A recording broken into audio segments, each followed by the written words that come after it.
Olá, turma. Vamos iniciar mais uma aula sobre a colônia, só que dessa vez sob a perspectiva da sociedade. Trago para vocês em tela a imagem de Visita a uma Fazenda, que é uma obra de Debré, né, feita aí na primeira metade do século XIX e que revela alguns aspectos dessa complexa sociedade que se desenvolveu aí na América Portuguesa. A sociedade colonial, ela foi por excelência híbrida, e o termo híbrido quer dizer é uma mistura, sabe? E eu falo da mistura dos hábitos e costumes dos povos nativos, africanos e portugueses. Contudo, os modos de viver, morar, festejar, expressar a religiosidade foi algo bem diverso.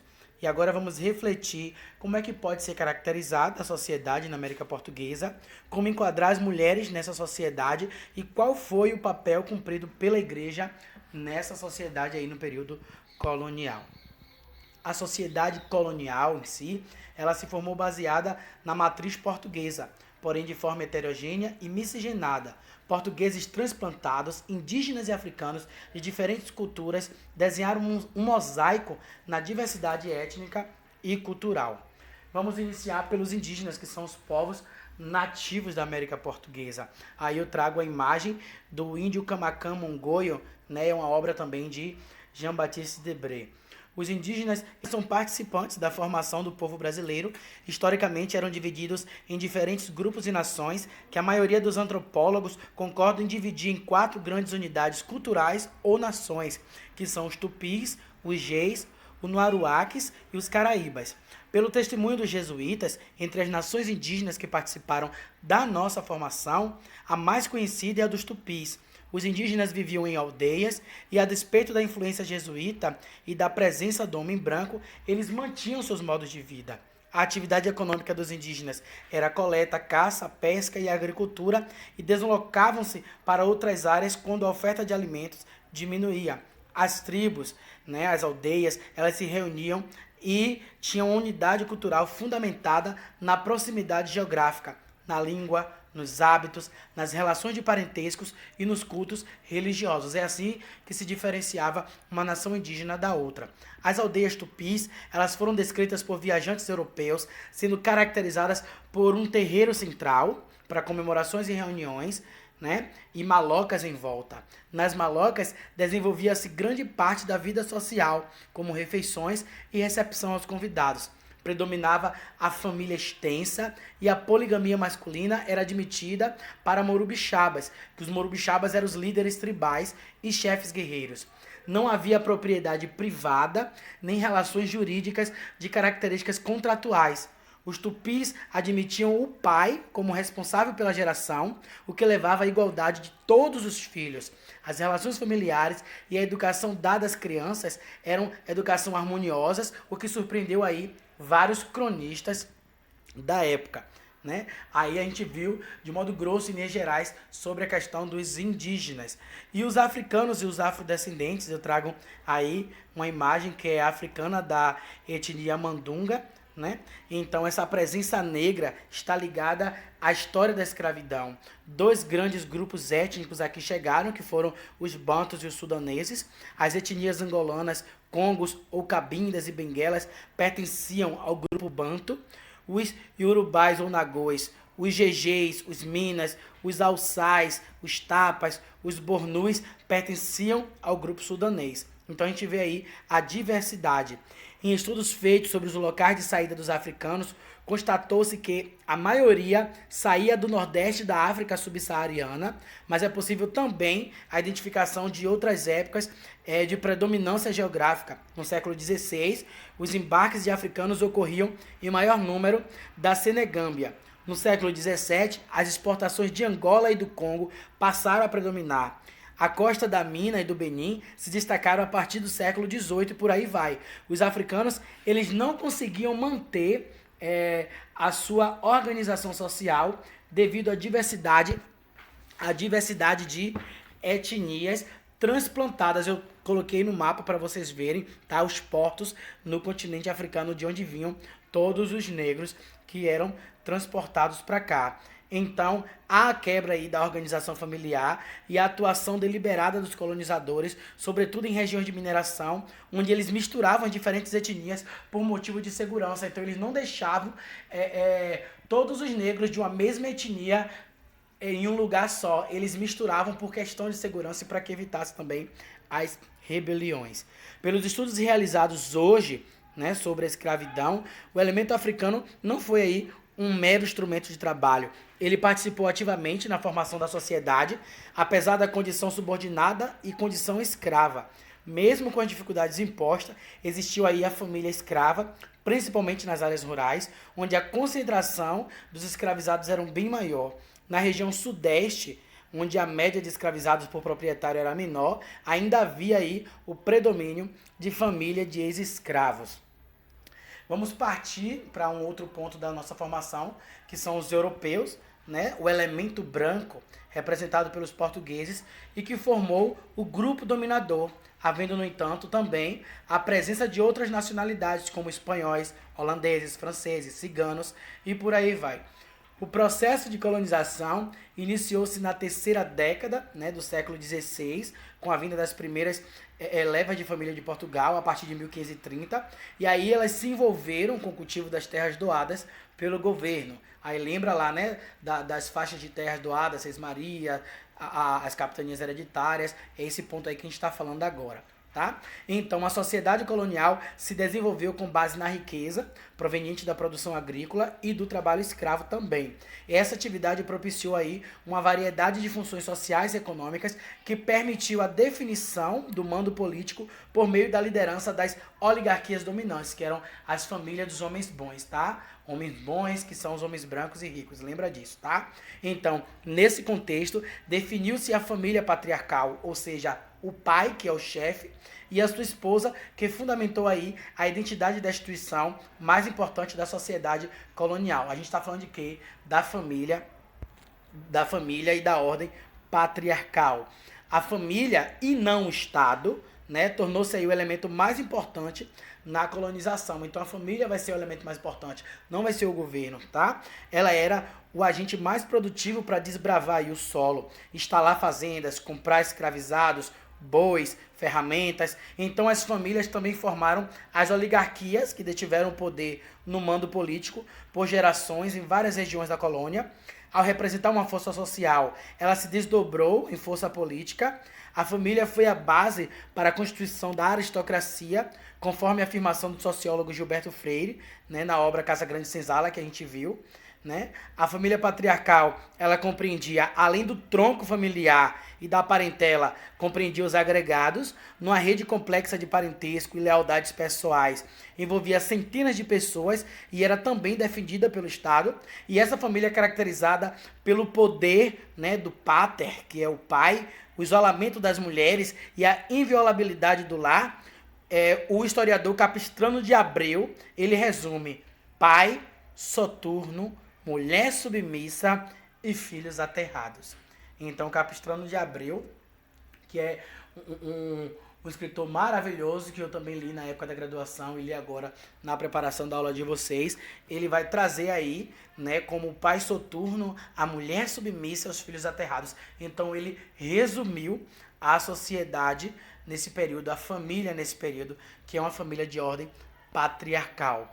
A gente vai falar da sociedade açucareira, a gente já viu sobre essa parte da economia açucareira, e essa sociedade vai se estruturar aí com base no plantio da cana e do seu beneficiamento, né, cujo complexo vai se configurar aí nos engenhos. O engenho formava uma unidade fechada, onde a vida das pessoas estavam ali submetidas às ordens da autoridade do senhor latifundiário, que é o pai, o pater, o dono, o chefe de tudo. Sua autoridade não se limitava à propriedade açucareira, né? Espalhava-se aí por toda a região vizinha, vilas e povoados, por meio de toda a influência econômica e política que ele pudesse causar. Eu vou trazer um pequeno trecho de um texto de uma historiadora maravilhosa, que é Mari Del Priori, que eu li em toda a graduação e tive a oportunidade, né, de vê-la de perto na Flica, né, aqui em Cachoeira, e foi maravilhoso como essa mulher também explanou, e tudo que ela escreve sobre a sociedade colonial. E ela diz assim: no centro de sua família, o senhor de engenho devia irradiar autoridade, respeito e ação. Sob o seu comando dobrava-se filhos, parentes, pobres, irmãos, bastardos, afilhados, agregados e escravos. Uma esposa, às vezes bem mais jovem, movia-se em sua sombra. Ela vivia para gerar filhos, desenvolvendo, entretempo, uma atividade doméstica, costura, doçaria, bordados, alternada com práticas de devoção piedosa. Na sua ausência, contudo, assumia as responsabilidades de trabalho com vigor igual à do marido. Sua família era a formulação exterior de uma sociedade, mas não do domínio do prazer sexual. A possibilidade de se servirem de escravas criou no mundo dos senhores uma divisão racial do sexo. A esposa branca era dona de casa e mãe dos filhos. A indígena e depois a negra e a mulata, o território do prazer. E aí a gente traz essa problemática de qual é o papel, né, da mulher nessa sociedade colonial, né? Porque a mulher, ela era a submissa. Eu estou falando da esposa do pater, do senhor de engenho. Ela era submissa, ela era aquela que ela tinha o papel de administrar a casa em si, no sentido de escravos. Ela era aquela que se dedicava às questões religiosas, ela era aquela que se dedicava a artesanato, a costura, a coisas assim que era dada às mulheres nesse período. Então, onde é que estava a mulher negra nesse período? Qual é a base da mulher negra? É interessante que vocês possam enxergar que na base da pirâmide social, a mulher negra, ela é a última, ela vai estar sustentando essa base, porque a mulher negra, nesse período aí, estamos falando de mulheres escravizadas, elas eram o quê? Território do prazer. Estamos falando primeiro de mulheres indígenas, depois de mulheres negras e depois de mulheres mulatas. Por que estamos falando nessa sequência? Porque primeiro é as indígenas que estavam aqui, sendo forçada com a questão da escravidão, depois as negras e depois, miscigenadamente, começava a nascer aí, porque as negras da senzala começavam a dar à luz aos filhos dos seus próprios senhores, né? Frutos de estupro de dentro das senzalas. Então é interessante que a gente possa situar aí o papel da mulher, né, nesse período colonial. Então, no passado, os historiadores eles identificavam essa sociedade, né, pelo binômio senhor/escravo, fato que simplificava aí a complexidade que envolvia aquela sociedade. Hoje, a gente sabe da diversidade, né, da composição. Havia os escravizados, mas também havia trabalhadores livres, como feitores, mestres de açúcar, né? Os agregados, como moradores do engenho, que prestavam serviços ao senhor, em troca de proteção, em troca de auxílio.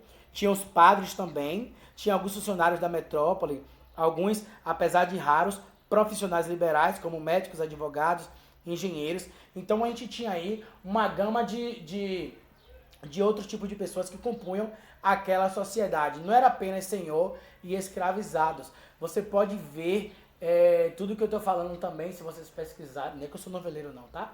Mas se vocês pesquisarem, você pode ver aí a novela assim, A Moça, né? Ai meu Deus, tem mais novela.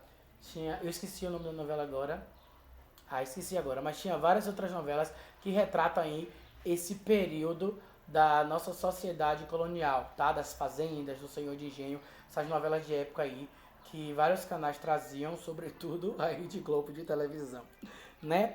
Mas, continuando, a ordem jurídica dessa sociedade, ela classificava aí os indivíduos como pertencentes ao clero, ou à nobreza, ou ao povo. A nobreza era representada pelos senhores de engenho, claro, ou os homens bons das câmaras municipais nas diferentes capitanias. Havia uma constante disputa entre os membros das três ordens para conseguir aí honrarias ou poder. Os proprietários rurais, né, senhores de engenhos, que eram os proprietários de fazendas canavieiras ou pecuaristas nordestinos e gaúchos, se proclamavam aí a nobreza da terra, né? Quem tinha posses, quem tinha poder e quem detinha também a mão de obra escrava nesse período. A sociedade aí, sendo patriarcal, ela se baseava de fato e de direito na autoridade suprema do seu chefe e no direito da primogenitura, né? A gente sabe, né? O filho mais velho, né, tem direito aí à administração, a herdar tudo.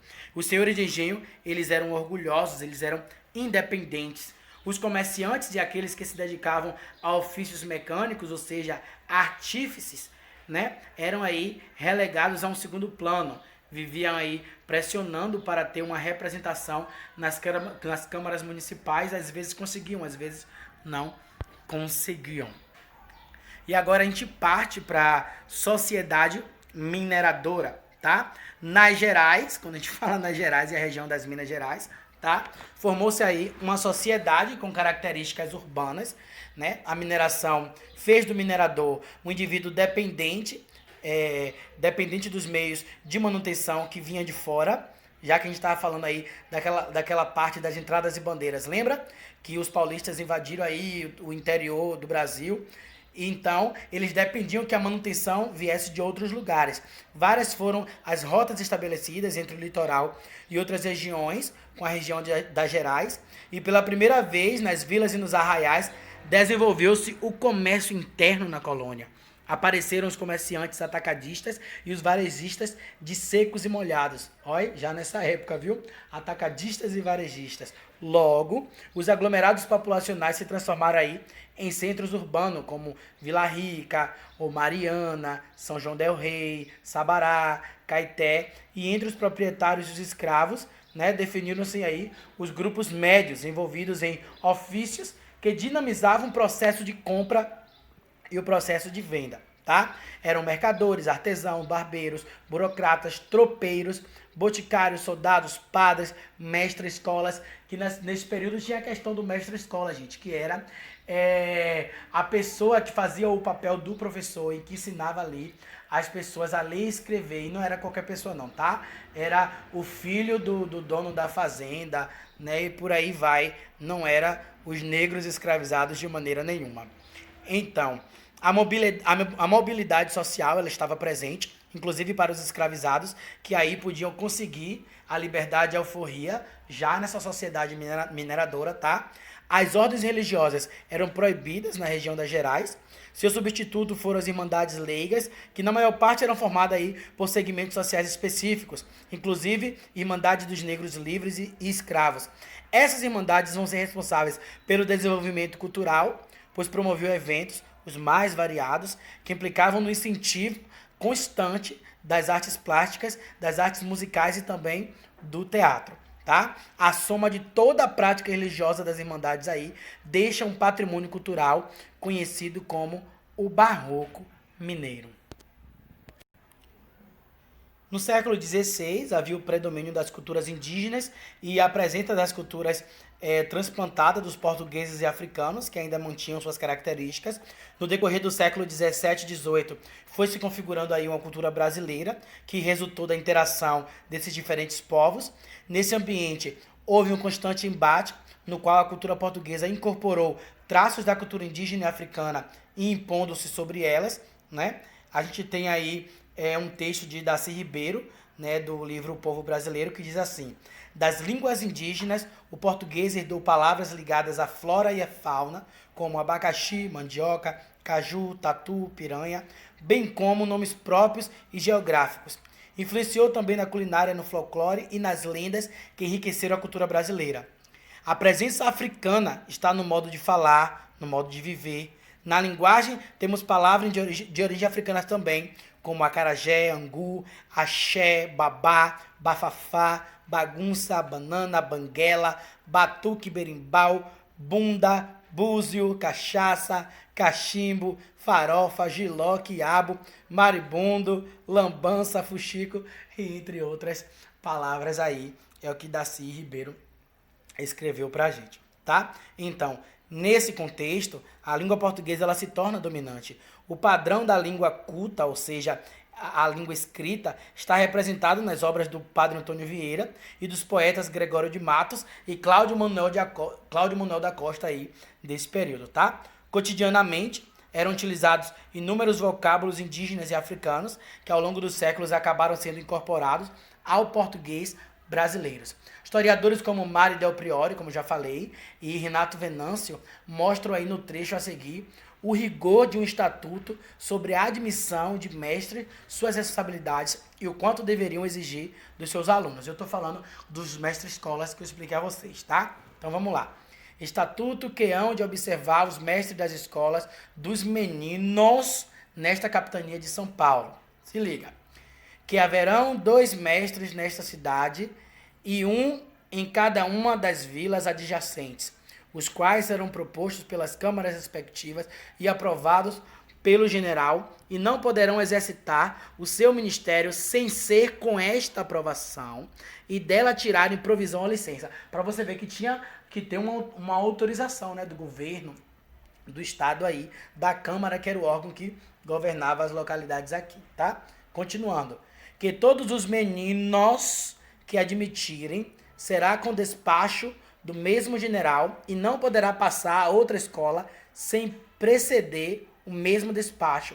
E isto para que os mestres os possam castigar, olha, livremente, sem o receio de que os pais os tirem por esse motivo ou por outros frívolos que comumente se praticam, e havendo de que os quererem tirar para outro qualquer emprego, darão fiança para apresentarem, em tempo determinado, certidão de ocupação ou ofício em que os tem empregado. Isso é se algum professor, algum mestre de escola quisesse mudar de lugar ou quisesse mudar de profissão, tinha que apresentar a justificativa e a comprovação, tá? Então, que nenhum menino se possa passar ao estudo da língua latina sem preceder a mesma licença, a qual se dará com informação do mestre sobre a sua capacidade para se saber se acham bem instruídos no ler, escrever e conta e bons costumes, para que não suceda passarem a outros estudos maiores, sem antes primeiros e mais necessários fundamentos da religião cristã e obrigações civis.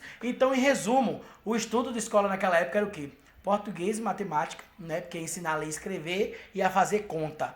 Então, é português e matemática e sobre a religião cristã, que é o catolicismo, e as obrigações civis, né? Que é uma questão aí do ensinar a ser cidadão conforme o Estado quisesse que a pessoa fosse. Então, até meados do século XVIII, o imigrante português encarava aí a colônia como um local para enriquecer e não para uma fixação definitiva, né? Eles viviam para cá para tentar enriquecer e para depois voltar para o seu país de origem. Mas essa situação favorecia aí o concubinato, né, tão repreendido pelos jesuítas. Então, para amenizar, o governo português chegou a patrocinar a vinda de famílias e também de órfãos para a colônia, com a finalidade de aqui casá-los. O padre Anchieta se refere aos resultados dessa política quando identifica em 1584 a realização de 458 casamentos com mulheres brancas na Bahia. No entanto, em fins do século XVII, estabeleceu-se o costume de enviar uma ou mais filhas para o convento, né? Reflexo aí de uma religiosidade que passou a ser criticada pelos administradores, conforme mostra o historiador Arno em seu livro A Formação do Brasil Colonial. Na prática do casamento, a igreja procurava impor a intermediação dos sacerdotes e o Estado legislava no sentido de aumentar aí a autoridade do pai, em especial da nobreza da terra, para limitar a liberdade dos jovens. No caso de menores de 25 anos, precisava-se da autorização do pai, né? Olha o que eu estou falando da sociedade patriarcal, tá vendo? Para os homens que serviam em tropas militares e nas milícias, dependia-se do consentimento de seu chefe militar, imagine. Contrapondo aí a esses regulamentos, havia a concepção mercantilista de que um Estado rico e poderoso, ele devia ser populoso, né? Por isso, as autoridades governamentais procuravam aí incentivar os casamentos, visando o que, gente? Procriação. Então, a mulher é vista como o quê? Apenas procriadora de filhos, porque o Estado queria ser rico, e para o Estado ser rico, eles visavam aí um Estado populoso, tá? Com mais pessoas. Então, a gente vai pontuar agora sobre a religiosidade, né, nesse período, que marcou bastante a sociedade colonial. A religiosidade nessa sociedade colonial, ela vai estar ligada a 3 culturas que participaram da formação, que é a portuguesa e católica, a indígena tupi e a do africano, né, sudaneses e bantus. A miscigenação religiosa vai ser aí um resultado disso, tá? Então, no plano social, vai predominar o catolicismo, claro, ligado ao Estado, né? Imposto como doutrina messiânica da salvação para a conversão dos infiéis, que os infiéis para eles são todos aqueles que não eram católicos. A Inquisição vai ser o órgão responsável aí por um dos períodos mais violentos da história da Igreja Católica, sob a autoridade do Papa, um grupo de 6 cardeais, né, que formava o Santo Ofício, coordenava toda a atividade da Inquisição. Em alguns países da Europa, a Inquisição subordinou a população por meio do terror, às vontades dos monarcas, do clero e da nobreza mais influente, né, nesse período aí, influenciava e permitia que o Santo Ofício atuasse. Muitos inocentes foram perseguidos e condenados à fogueira porque constituíam um obstáculo aos interesses dos poderosos. Então, tinha alguém lá que era de encontro às ideias de algum rei, de algum poderoso. Então eles invocavam a igreja dizia que tinha algum pecado lá e picava a pessoa na fogueira, tá? Então, o Santo Ofício, ele fez 3 visitações ao Brasil, em 1591, em 1718 e 1763, tá? Então, final do século XVI, início do século XVII e já no final do século XVIII, para investigar, sobretudo, alguns cristãos novos, os quais foram levados aí para Lisboa e foram condenados, tá certo? Então, a religiosidade europeia, ela convivia com a influência indígena e africana, floresta povoada de magia e diferentes entidades metafísicas. Existia aí o espírito, né, os espíritos da floresta, espírito dos antepassados, espíritos das águas. Então, a despeito dos esforços da igreja e do governo, as práticas religiosas indígenas e africanas, elas continuavam presentes, mesmo que a galera católica ela não queria, né, mas eles continuavam presentes aí, né, de forma camuflada ou escondida, mas perdurava e permanecia como uma existência, tá? Então, a vida religiosa na sociedade girava em torno da paróquia, pois os registros civis aconteciam nas igrejas. A arte barroca, ela representa aí as manifestações religiosas desse período.